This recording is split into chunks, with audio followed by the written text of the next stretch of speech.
teman-teman, kami dari kelompok 7 akan mempresentasikan hasil diskusi dari kelompok kami yang berjudul etika, utilitarian, dan hubungannya dengan sikap anti-korupsi. Nah, sebelum itu kami akan perkenalan diri dimulai dari Kenalkan, saya Indra Dewi. Perkenalkan, saya Rini. Saya Pertama sih kawan-kawan, kami mulai dengan memahami etika utilitarianisme, yaitu salah satu teori moral yang paling berpengaruh dalam sejarah filsafat. Nah, inti dari teori ini itu sangat sederhana. Suatu tindakan dianggap benar jika menghasilkan manfaat yang besar bagi sebanyak mungkin orang, dan dianggap salah jika menimbulkan penderitaan bagi banyak orang.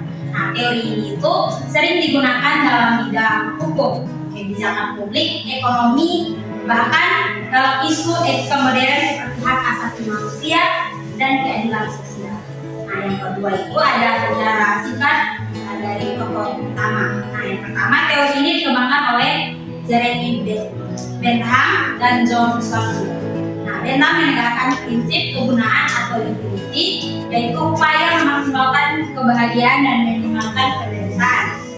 Sementara Mill memperhalus pemikiran Bentham dengan menambahkan kualitas kenyamanan, bukan hanya kuantitas. Nah, setelah mereka pemikir seperti G.K. Moore dan Peter Singer mengembangkan varian utilitarisme modern yang juga memperhatikan kesejahteraan hewan dan lingkungan.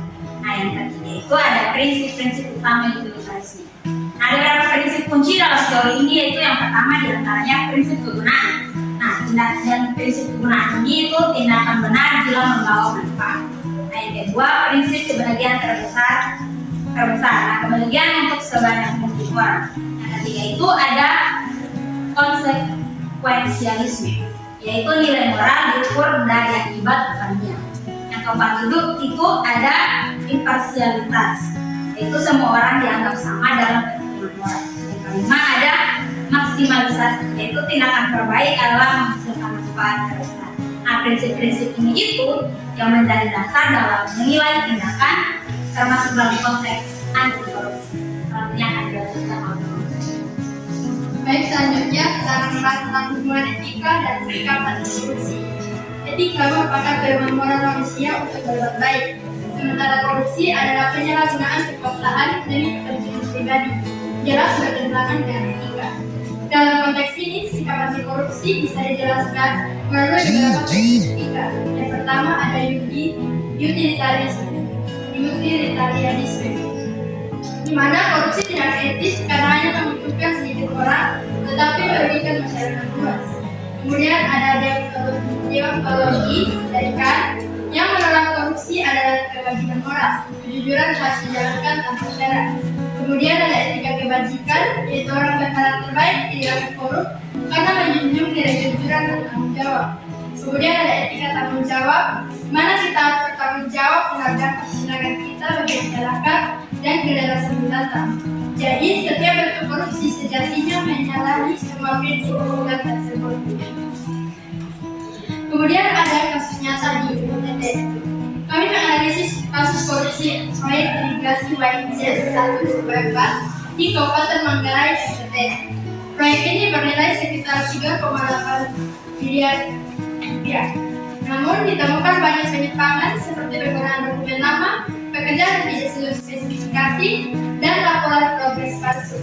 Akibatnya, negara dirugikan sekitar 2,35 miliar rupiah dan masyarakat petani kehilangan manfaat dari proyek tersebut. Kemudian ada analisis dari kasus. Yang pertama menggunakan pendekatan utilitarianisme.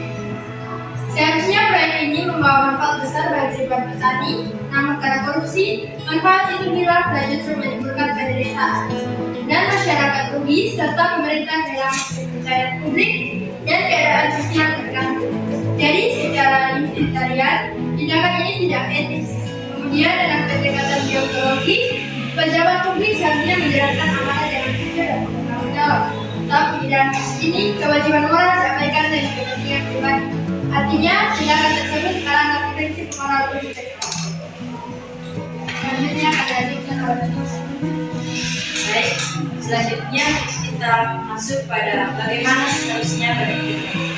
Menurut Jeremy Bentham, kepemimpinan, seorang pejabat beretika harus memastikan kebijakan publik benar-benar memberikan manfaat besar bagi masyarakat. Menurut Immanuel Kant, seseorang harus berpegang pada kewajiban moral, jujur, transparan, dan tidak menggunakan masyarakat sebagai alat untuk keuntungan pribadi. Yang berikut pesan moral untuk masyarakat. Dari kasus ini, kita bisa mengambil beberapa pelajaran penting, yaitu yang pertama, transparansi dan pengawasan publik harus diperkuat. Yang kedua, pejabat publik wajib memiliki integritas tinggi. Yang ketiga, masyarakat perlu berani mengawasi proyek pemerintah. Yang keempat, akuntabilitas harus ditegakkan baik secara hukum maupun moral. Yang kelima, integritas dan kejujuran harus menjadi budaya, bukan hanya. Dari kasus ini, kita dapat mengambil kesimpulan bahwa etika terutama utilitarian dan deontologi menolak keras segala bentuk korupsi. Korupsi tidak hanya melanggar hukum, tetapi juga menghancurkan nilai moral dan kesejahteraan masyarakat. Menegakkan etika berarti menumbuhkan kesadaran dan integritas diri untuk melawan korupsi sejak hal kecil. Sekian presentasi dari kelompok kami.